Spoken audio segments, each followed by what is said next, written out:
দেখতেই পাচ্ছ রেডি হয়ে বেরিয়ে পড়েছি। আর কোথায় যাচ্ছি জানো? হ্যাঁ, পায়েলের বাড়িতে যাচ্ছি।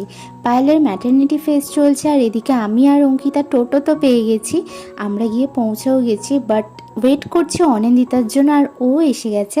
আর পায়েলকে দেখো কত খুশি হয়েছে। আর আমাদের যেতেই দিয়েছিল ঠান্ডা ঠান্ডা লাস্সি, যেটা ওকে খেতে বললাম বাট ও খেলো না।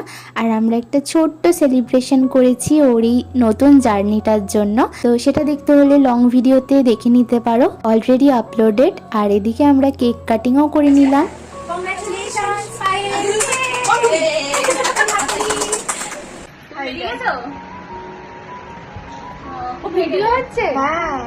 তারপরে কাকিমা তো লাঞ্চ না করিয়ে ছাড়বে না, আমাদের জন্য মিক্স রাইস আর চিলি চিকেন আনিয়েছিল ওদেরই রেস্টুরেন্টে, যেটা দারুণ ছিল। আমরা কিন্তু এর মধ্যে অনেক কিছু করেছি, যেটা তোমরা আমার লং ভিডিওতে দেখতে পাবে। তো প্লিজ চেক আউট করে নিও, আর ভিডিওটা ভালো লাগলে লাইক কমেন্ট করে জানিও।